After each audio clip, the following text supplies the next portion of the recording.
Welcome back to ABC General Hospital Spoilers channel. Today, we will learn about the explosive tensions brewing in Port Charles as Jocelyn Jacks faces a moral dilemma. Tracy Quartermaine seeks unlikely reconciliation, and the shadowy forces plotting against Sonny Corinthos regroup with renewed vigor. In the heart of the intrigue, Jocelyn Jacks finds herself thrust into yet another high-stakes mission that tests the very bonds of her family loyalty. Fresh off her recent entanglements with the World Security Bureau, or WSB, Joss receives directives from her handler, Jack Brennan, that push her ethical boundaries to the breaking point. The assignment calls for her to infiltrate the personal life of her own uncle, drawing uncomfortably close under the guise of casual family interactions, all in a bid to unearth secrets about his burgeoning romance with a mysterious newcomer to town. This isn't just any reconnaissance, it's a calculated move to exploit familial trust, forcing Joss to fabricate conversations and feign interest in details she knows could shatter alliances if discovered. Her initial reaction is one of fiery defiance. She confronts Brennan head-on, her voice laced with frustration as she demands to know if every operation will demand such betrayals, especially when it involves deceiving those closest to her heart. Imagine the internal turmoil. Joss, who has always prided herself on her straightforward nature and fierce protectiveness over the Jacks lineage, now weighing the cost of her covert role against the risk of losing everything she holds dear. Brennan, ever the stoic operative with his no-nonsense demeanor honed from years in the shadows, won't tolerate pushback. His steely gaze and curt responses make it clear that insubordination isn't an option for someone aspiring to solidify her place in the WSB's elite ranks. Yet, true to her resilient spirit, Joss steels herself, swallowing the bitterness like a bitter pill, and commits to the task. This development hints at deeper layers, perhaps flashbacks to her past deceptions with Dex, or her complicated history with family secrets could resurface, amplifying the drama as she navigates double lives. Viewers can't help but wonder, will this assignment expose vulnerabilities in her uncle's guarded world? Or will Joss's growing unease lead to a catastrophic slip-up that unravels the entire operation? The stakes feel higher than ever, blending espionage thriller elements with the raw emotional core of General Hospital's storytelling. Shifting gears to the Quartermaine estate, where opulent halls echo with the weight of old grudges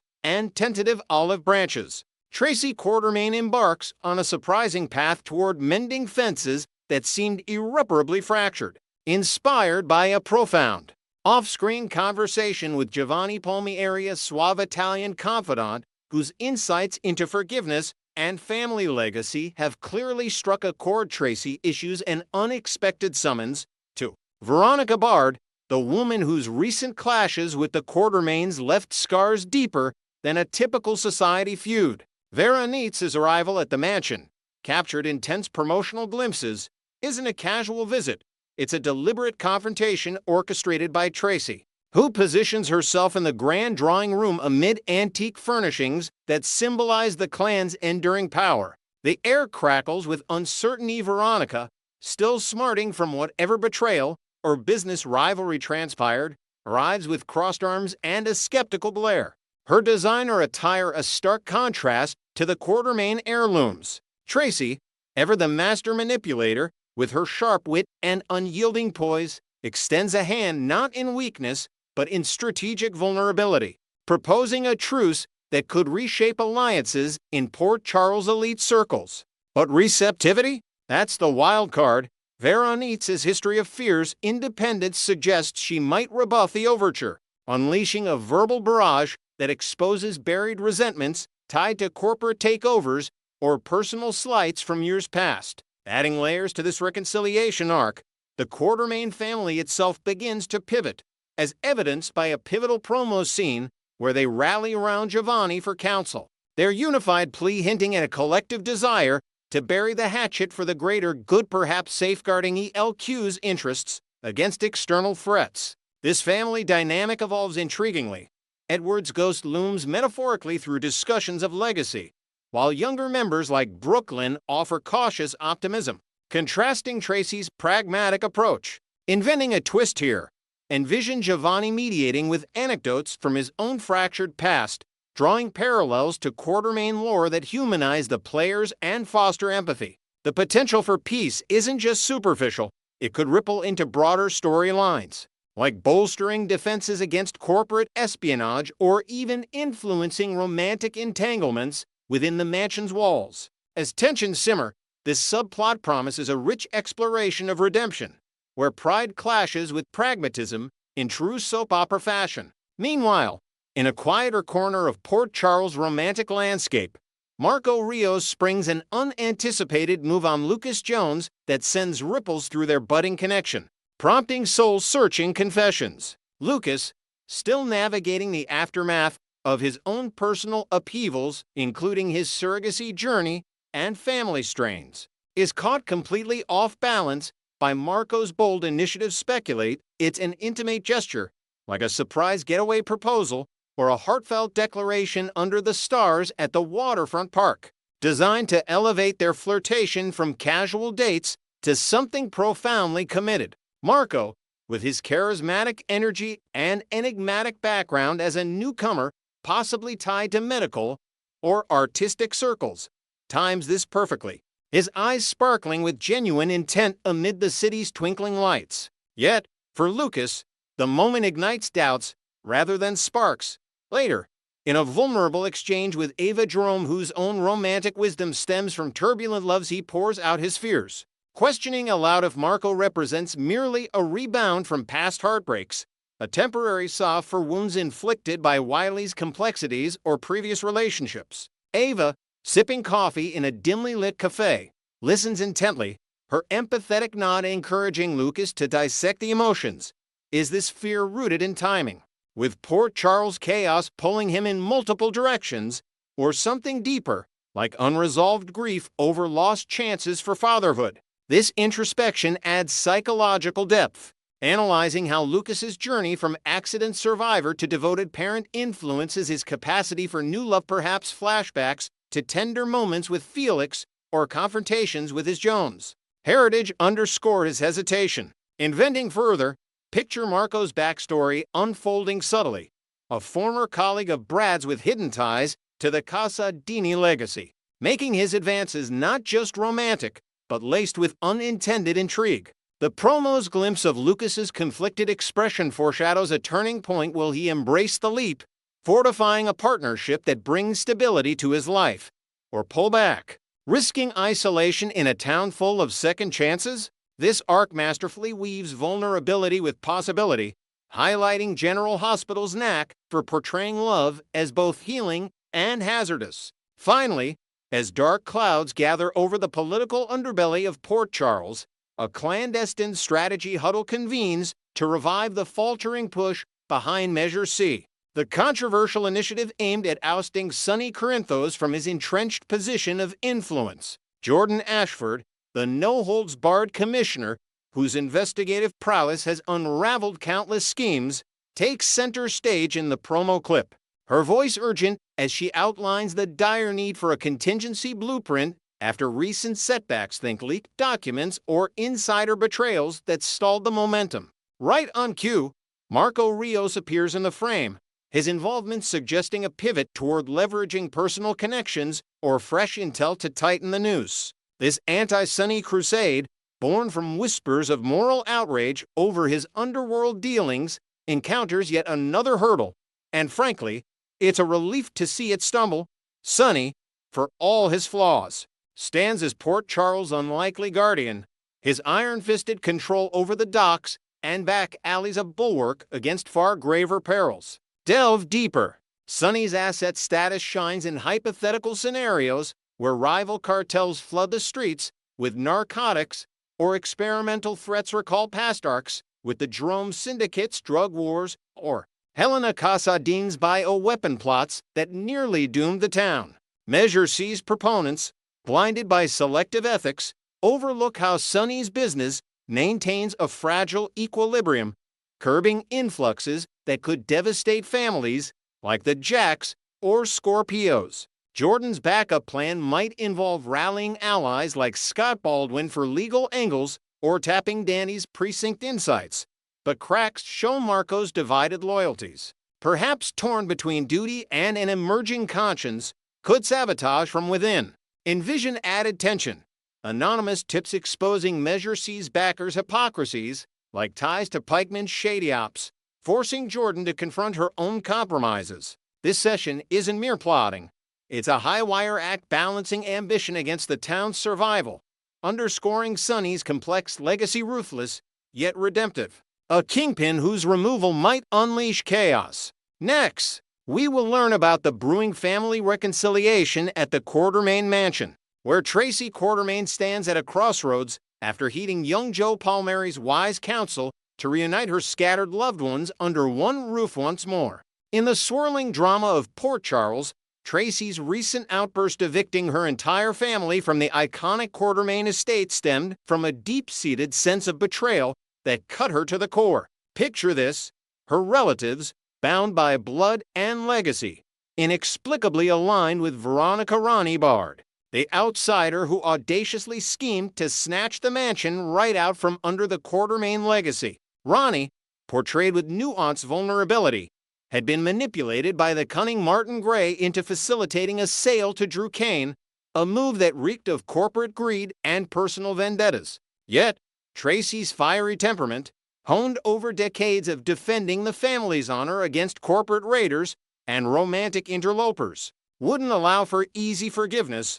Her eviction was a calculated storm, a way to remind everyone of the Quartermaine code of loyalty. Adding layers to this rift, whispers among the staff suggest Tracy spent sleepless nights poring over old family ledgers, reliving how she single-handedly thwarted ELQ takeovers in the 90s, fueling her resolve to reclaim her authority. This betrayal wasn't just about bricks and mortar, it echoed past wounds, like the time Edward Quartermaine favored Dylan over her ambitions, making her exile feel like poetic justice in her eyes. Sympathy, however, inevitably extends to Ronnie, whose tear-streaked face during her eviction tugged at even the hardest hearts in Port Charles. Monica Quartermaine's generous gesture handing over funds for Ronnie to buy a cozy home in the leafy Duke Forest neighborhood of Durham, North Carolina, sparked a genuine moment of redemption for the interloper. Ronnie's remorse was palpable.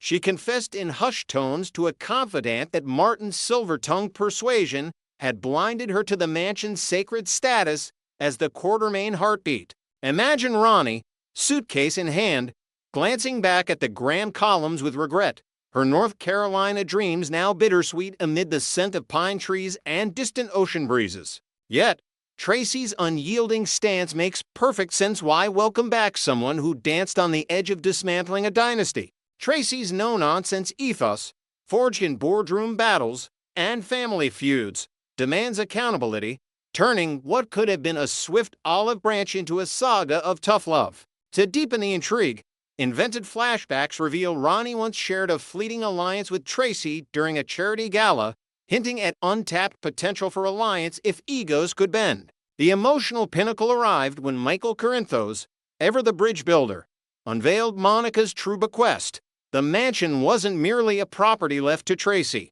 but a crown of stewardship passed to the family's fiercest guardian. Tracy's face, usually a mask of sarcasm, crumpled into rare vulnerability as the revelation sank in. Monica, the enduring matriarch, had chosen her sister to helm the Quartermaine ship through turbulent waters.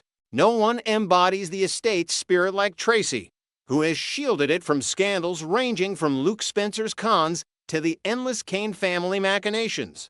Her contributions? Legendary, reviving ELQ from near bankruptcy in the early 2000s and mentoring a generation of Quartermaines with her sharp wit. This moment, charged with unspoken grief, underscored Monica's faith in Tracy's resilience, perhaps inspired by their shared history of outlasting losses like the deaths of Alan and Leela. Inventing a new twist, envision Tracy discovering a hidden letter from Monica in the attic, detailing specific hopes for family unity, adding a personal prophecy to the inheritance. At its heart, Monica's legacy transcended real estate.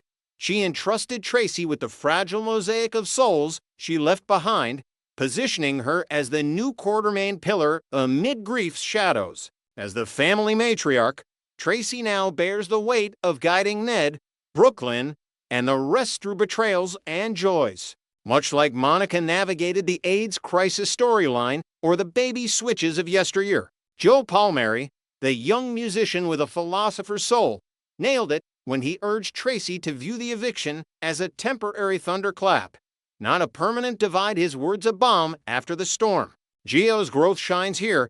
He's shed the bitterness toward Brooklyn for her relinquishing him at birth, embracing forgiveness in a way that echoes his Italian roots of passionate reconciliation. Currently bunking with Sonny Corinthos in a penthouse filled with cigar smoke and strategy sessions, Gio's heart pulls him back to the mansion's echoing halls, where Tracy's adoring gaze already treats him like royalty. Adding inventive depth, picture Joe composing a ballad about fractured families during a late-night jam session. Lyrics hinting at his longing for Quartermaine roots and a subplot where he uncovers a family heirloom guitar once owned by Edward.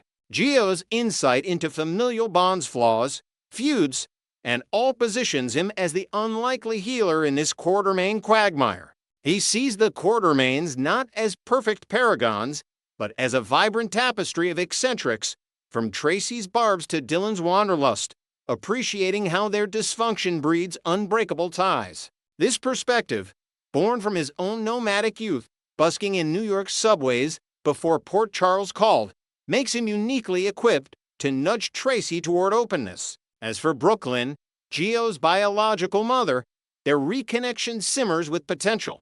Stolen glances at family gatherings suggest a budding maternal warmth, perhaps evolving into shared music collaborations that heal old wounds. Invent a fresh element.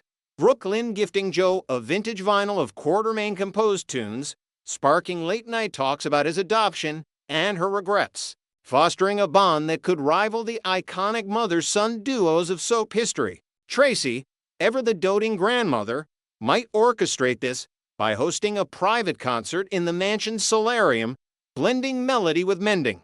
Don't overlook the unsung hero in this tale, Outback, the loyal stray dog whose instincts saved the day and deserves a spot in Quartermaine lore. This clever canine, with her keen nose for trouble, sniffed out Drew's duplicitous aura from afar, his shady dealings with Aurora Media reeking like spoiled fish. Outback's daring retrieval of the sale documents from Drew's briefcase bought Ronnie precious minutes to second-guess the plot, her barks echoing through the estate like a warning siren. Tracy, animal lover at heart despite her prickly exterior, should honor this four-legged savior by granting her full access to the main house, complete with a gourmet steak feast from the family chef and a plush bed by the fireplace. Imagine expanding this, Outback becoming a fixture at ELQ board meetings, her presence a quirky mascot that lightens tense negotiations, or even starring in a viral Quartermaine pet calendar to raise funds for local shelters.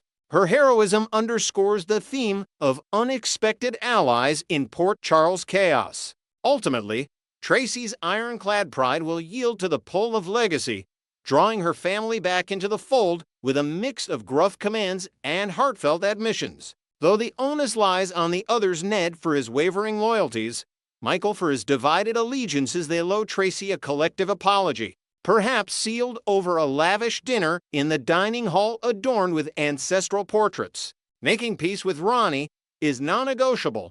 For Monica's memory, they'd share tense teas in the garden, evolving into allies against external threats like Victor Casadine's lingering shadows. Inventive foresight, this reunion could spark a new ELQ initiative, a family foundation in Monica's name, channeling their energies into philanthropy while quashing internal divides. Tracy's evolution here softening without losing her edge mirrors or past redemptions, like reconciling with Luke after years of animosity. Fans can't help but pine for Erika Slezak's return as Ronnie, even briefly, to flesh out this dynamic duo with Tracy. Slezak's portrayal brought such depth to Ronnie's arc from schemer to seeker that her abrupt exit leaves a void, especially with potential for heartfelt scenes in the boathouse reminiscing about shared secrets. Monica surely envisioned them as confidants, bonding over herbal teas and tales of lost loves, much like the iconic female friendships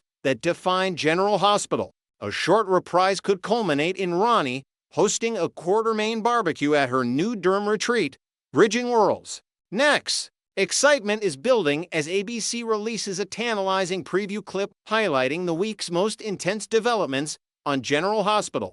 Viewers are on the edge of their seats, with Anna Devane facing an unexpected ambush that could change everything.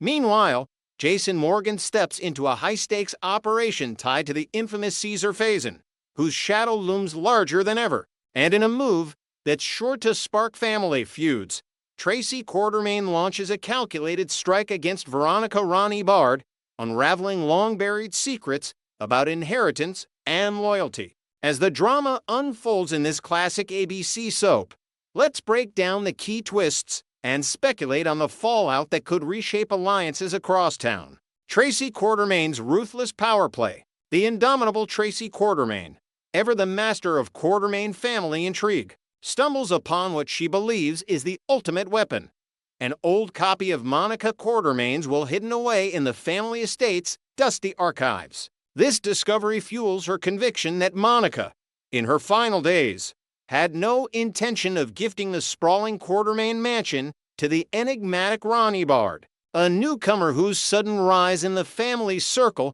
has raised more than a few eyebrows. Tracy envisions this document as ironclad evidence to boot Ronnie out, painting her as an opportunistic outsider preying on Monica's vulnerability during her illness. But here's where the plot thickens. Alexis Davis, the sharp-witted attorney who's navigated more legal battles than most, staunchly defends the version she reviewed just before Monica's passing, insisting it was updated to reflect heartfelt changes in the matriarch's wishes. The discrepancy between the two wills isn't just a clerical error, it's a powder keg for suspicion. Fans have long known Monica's deep bond with grandson Michael Corinthos, who she's always seen as the true heir to the family's legacy, complete with stories of late-night talks where she confided her dreams for the estate's future under his steady hand. Why would she blindside him with such a drastic shift toward Ronnie, a figure whose backstory remains shrouded in mystery, perhaps tied to old European business dealings that Monica once hinted at during a tense family dinner? Tracy's not backing down. She's already plotting her next move, whispering to confidants about hiring private investigators to trace the will's origins, potentially uncovering forged signatures or coerced revisions. Enter Drew Kane and Martin Gray, whose involvement adds layers of complication. Drew, with his military precision and personal stake in the Quartermain fortune, might ally with Tracy to protect family assets, while Martin, the sly lawyer with a penchant for gray area deals, could be the one who drafted the contested update, hiding motives linked to his own financial entanglements. As Tracy confronts Ronnie in a heated showdown at the mansion, expect fireworks, accusations of manipulation, tearful defenses, and a cliffhanger revelation about a hidden codicil that could flip the inheritance battle on its head, forcing Michael to choose sides in a way that strains his relationships with both Tracy and Drew. Jocelyn Jack's covert WSB operation. Shifting gears to the younger generation, Jocelyn Jacks finds herself thrust into a world of espionage that tests her grit and cunning. The blonde firecracker, still reeling from recent personal upheavals including her rocky romance and family pressures, receives an urgent briefing from Jack Brennan, the no-nonsense head of the WSB's covert division. Brennan, with his steely gaze and years of dismantling international threats, lays out Jocelyn's latest directive: infiltrate the inner circle of the elusive Jen Sidwell, a shadowy financier whose operations span from underground arms deals to biotech experiments that skirt ethical lines. Sidwell's been a ghost on the WSB's radar for decades, but recent intel suggests he's surfaced in Port Charles, possibly using local connections to launder funds through legitimate businesses like the Metro Court. Brennan emphasizes the unprecedented opportunity, noting that Sidwell's movements have never aligned so closely with traceable assets before, perhaps a slip-up involving a forged passport or an overheard conversation at a high society gala. To get inside, Jocelyn's instructed to deepen her ties with Lucas Jones, the compassionate doctor whose quiet life hides untapped knowledge from his days volunteering abroad. Lucas, with his empathetic nature and network of medical contacts, might unknowingly hold keys to Sidwell's health-related ventures, like experimental treatments funded by illicit gains. But the real target? Unravel the enigma of Marco Rios, Sidwell's right-hand enforcer, a former mercenary with a scarred past involving cartel wars in South America and a rumored betrayal that left him with a vendetta against anyone crossing his path. Jocelyn's mission demands she charm Lucas into sharing details, maybe over coffee at Kelly's, where she probes his recollections of treating Rios after a mysterious injury while dodging Sidwell's security web of hidden cameras and loyal informants. Inventing a subplot here, imagine Jocelyn fabricating a shared interest in philanthropy to bond with Lucas, only for it to backfire when his suspicions arise, leading to a tense chase through the docks where she narrowly escapes Rios' watchful eyes.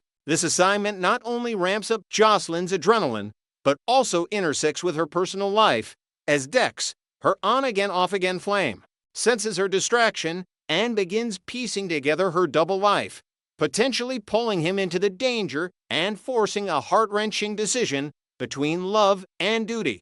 Jason Morgan's perilous quest for truth. The preview clip pulses with urgency as Jason Morgan, the stoic enforcer whose loyalty has defined Port Charles for years, agrees to a covert task that plunges him back into his shadowy past. Anna Devane, the seasoned WASB agent with scars from countless global ops, pulls Jason aside in a dimly lit safe house, her voice laced with desperation as she implores him to confirm once and for all if Caesar Faison, the diabolical mastermind behind decades of terror, from assassinations to psychological warfare, is truly dead or lurking in the wings. Faison's legacy haunts the show.